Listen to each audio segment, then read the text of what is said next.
Now that you know how to find real wholesalers of just about any product made, it's time to actually contact them and try to set up an account.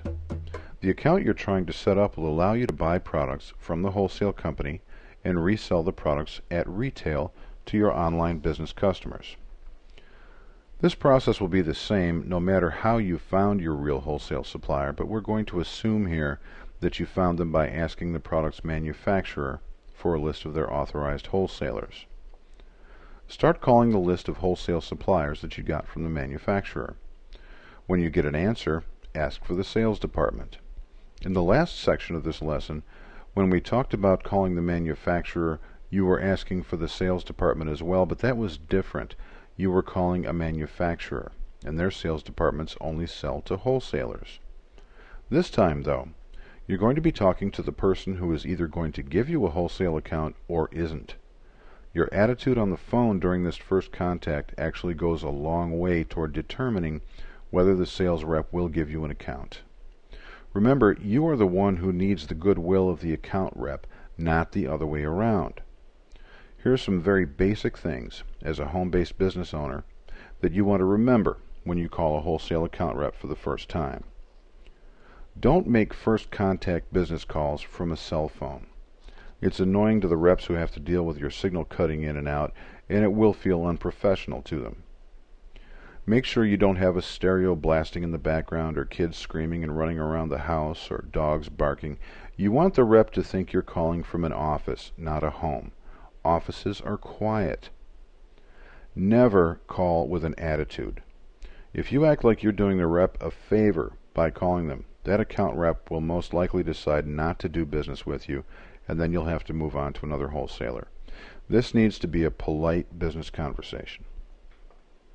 Let's give you an example of how I would start an initial phone contact with a new wholesale supplier that I wanted to work with. I call the wholesaler, ask for the sales department, and say, "Hello, this is Chris Malta calling from Worldwide Brands in Orlando, Florida. I got your number from Acme Manufacturers. We're a retailer interested in carrying several of your products. Can you tell me how to apply for a new account?" I just gave the sales rep all the basic info he needs right up front. I want him to think that I know exactly what I'm doing. An important part of that information was mentioning that I got his company's phone number from one of the manufacturers that they are factory authorized by. The account rep may ask me a few initial questions over the phone, or they may simply refer me to a page on their website where I can fill out an account application. Here are a couple of basic things they'll ask for one way or the other. One thing you can be sure they'll want is your business name and sales tax ID number. No matter who tells you that you don't need this to buy from real wholesalers, you do. Remember, if you come across someone claiming to be a wholesaler that doesn't ask you for this information, they are not a real wholesale supplier. The wholesale account application will probably ask you for more information pertaining to your business. These things can include your business address, your business phone, business fax, hours of operation, etc. When you're a home-based e-biz, questions like these can make you nervous. Wholesalers aren't always overly anxious to do business with a home-based e-biz, remember.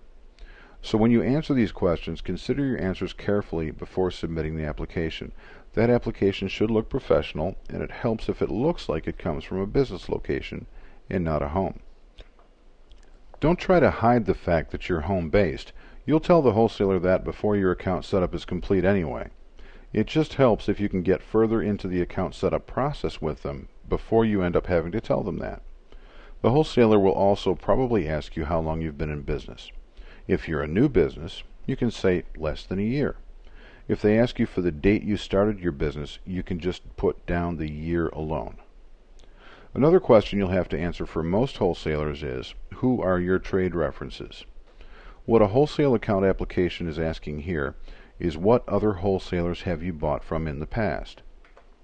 For most home-based e-biz owners, that's a tough one because it's a catch-22.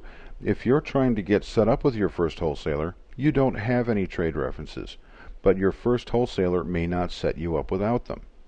Along those same lines, they'll probably ask for business bank references. They want to know who you bank with and may ask you for certain business bank account information. What they're looking for is information on banks that may have extended business credit to you in the past. So they'll want trade references and bank references. Most home-based eBiz owners will not have these at first, but there is a completely legitimate way around those issues, which works almost every time. It has to do with the reason they're asking you these questions. Most wholesalers are used to extending credit to their retailers. That means, of course, that you can place orders now and pay for them at the end of the month. It's called net 30. You have 30 days from the order date or invoice date to pay them for the products. However, if you tell the wholesaler that you don't want credit terms, the need for the trade references and bank references goes away. You tell them that you either want to pay for the products with cash up front or by credit card, which is what the vast majority of home eBiz owners do anyway. If they don't have to process you for an extension of credit, they have a much easier time giving you an account. Later on, when you've worked with that wholesaler for a while, you can ask them for credit and you may get it. Then that wholesaler becomes your first trade reference when you talk to other wholesalers. These are the basic things that most wholesale suppliers will ask you for in an account application. Overall, this sounds much harder than it is. Wholesale account reps are people too. Just be prepared, tell it like it is, and ask them to help. You will get turned down for many more wholesale accounts than you get accepted for. Everyone does, and that's okay. It's just part of business. Just move on to the next supplier on your list and start again. You will find good suppliers you can work with, and if you're armed with the information above, it will happen sooner than you think.